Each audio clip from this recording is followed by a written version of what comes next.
Tonight, we're diving into a new reality, one that is unfolding at a blistering pace. From the absolute cutting edge of aerial combat, to the murky, shadowy world of hybrid warfare, and right to the catastrophic brink of a global energy crisis. And you know what? India finds itself right at the heart of it all. A new, multi-front battlefield. The old rulebook? It's being completely rewritten. You see, the conflicts of tomorrow, they're not some distant threat anymore. They're here, right now. They're being shaped by artificial intelligence, by clandestine operations, and by straight-up economic warfare. The very definition of what it means to be secure is being challenged. And that is the crucial question we're exploring tonight. And listen, stay till the end, because some shocking things I am going to reveal in this explainer, things that tie all of this together in a way you might not expect. So let's get back to the explainer. First up, we turn to the battle for the skies. Okay, let's start by looking up at the skies. While most of the world is still caught up in the whole debate over fifth-generation fighters, the goalposts, they've already been moved. The new frontier is the sixth generation, and this is a massive technological leap, defined not just by stealth, but by things like AI-piloted wingmen, networked drone swarms, and even directed energy weapons. This brings India to a monumental decision. You see, the Ministry of Defense isn't just a spectator anymore. It's actively looking at joining one of two European mega projects. On one side, you've got GCAP. That's a powerful alliance of the UK, Italy, and Japan. And on the other, you have the Future Combat Air System, or FCAS, which is led by France, Germany, and Spain. So what's driving this? Urgency. China isn't waiting around. We're getting reports that their prototypes are already in the air. This puts immense pressure on India. Now, a lot of experts believe the French-led FCAS program is a natural fit, especially building on that long strategic partnership with Dassault. But with some friction between Paris and Berlin, the question is, could India actually become the stabilizing third pillar for the entire project? Now, this ambition for a sixth-generation fighter, it brings us crashing right back down to a very pressing reality on the ground. Because before India can truly join this futuristic race, it has to solve a very present-day production puzzle.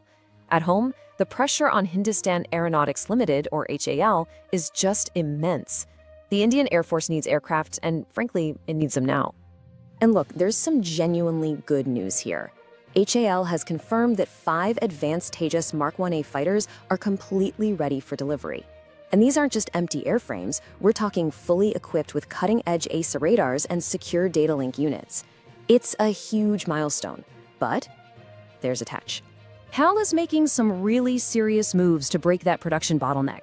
They've opened a third production line in Nasik, which is a critical step towards creating a real mass production infrastructure, one that's capable of delivering 24 jets per year. And to show their progress, the integration of the indigenous Astra Beyond Visual Range missile and the ASRAAM heat seeker has been fully validated.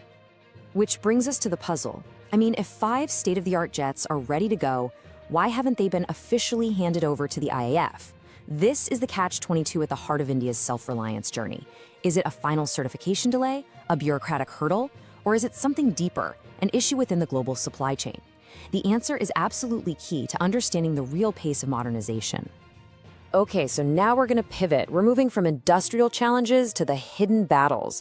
We're looking at a chilling report from the National Investigation Agency that exposes a new and deeply concerning front of hybrid warfare that's being waged right on Indian soil. What you're seeing here is the timeline of a stunning intelligence operation. It all started with a ping, a crucial tip-off from Russian intelligence, which marks a really rare instance of high-level cooperation. Indian agencies then tracked the suspects, and it all culminated in an NIA raid that led to the arrest of 6 Ukrainians and 1 American national. So what was their alleged mission? To use the porous Mizoram-Myanmar border as a kind of staging ground to coordinate with anti-India insurgent groups. See, this isn't conventional warfare. This is using foreign mercenaries to exploit a regional conflict and destabilize India from the inside.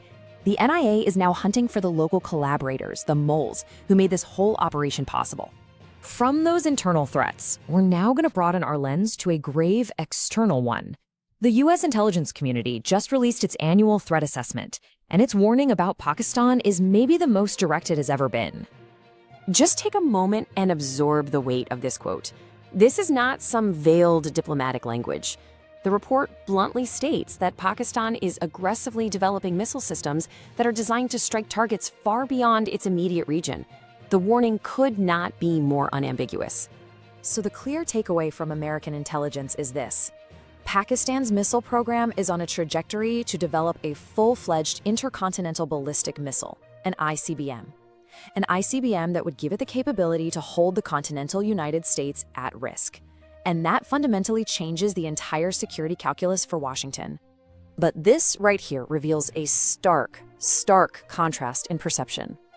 While Pakistan is labeled a direct threat, with its leadership described as a radicalized regime, the very same report mentions India's long-range nuclear systems, like the Agni series, but, and this is notable, it does not label them a threat. This is a massive diplomatic victory, affirming India's global standing as a responsible nuclear power. And now, we've come to the reveal I mentioned at the beginning. The conflict in West Asia has just crossed a terrifying threshold. It has escalated way beyond a regional skirmish and into a full-blown global energy war. And the world is now on the brink. It began when Israel conducted a direct strike on Iran's South Pars gas field, the largest natural gas reserve on the planet. Iran's retaliation was swift and devastating.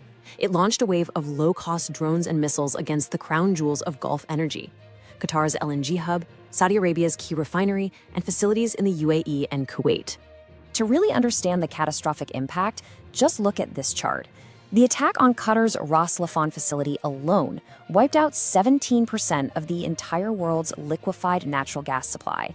The CEO of Qatar Energy has said that repairs will take a staggering 3 to 5 years.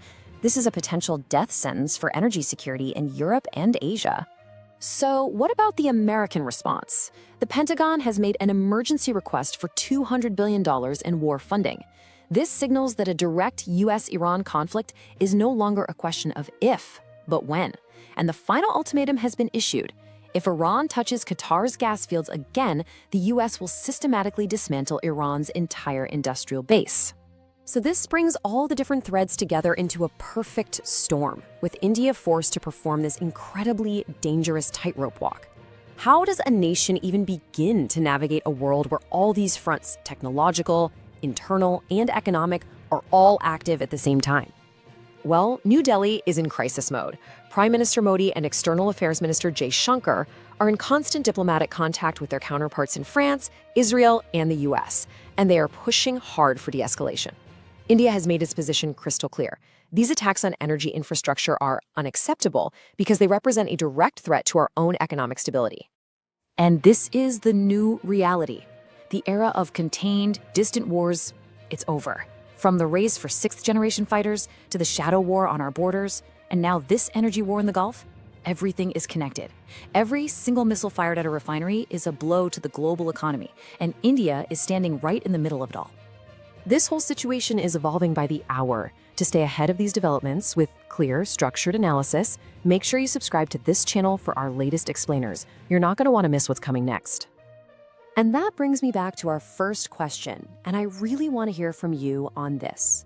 Should India go all in on an international sixth-generation program to leapfrog ahead, or should it remain steadfast on the 100% indigenous path with the AMCA? What do you think is the right call? Let me know in the comments. And finally, as we analyze these immense challenges, let's just remember those who stand guard on every single front, often without any recognition. To honor these silent heroes, please take a moment to write Balidan Paramo Dharma in the comments. Thank you for joining me for this deep dive.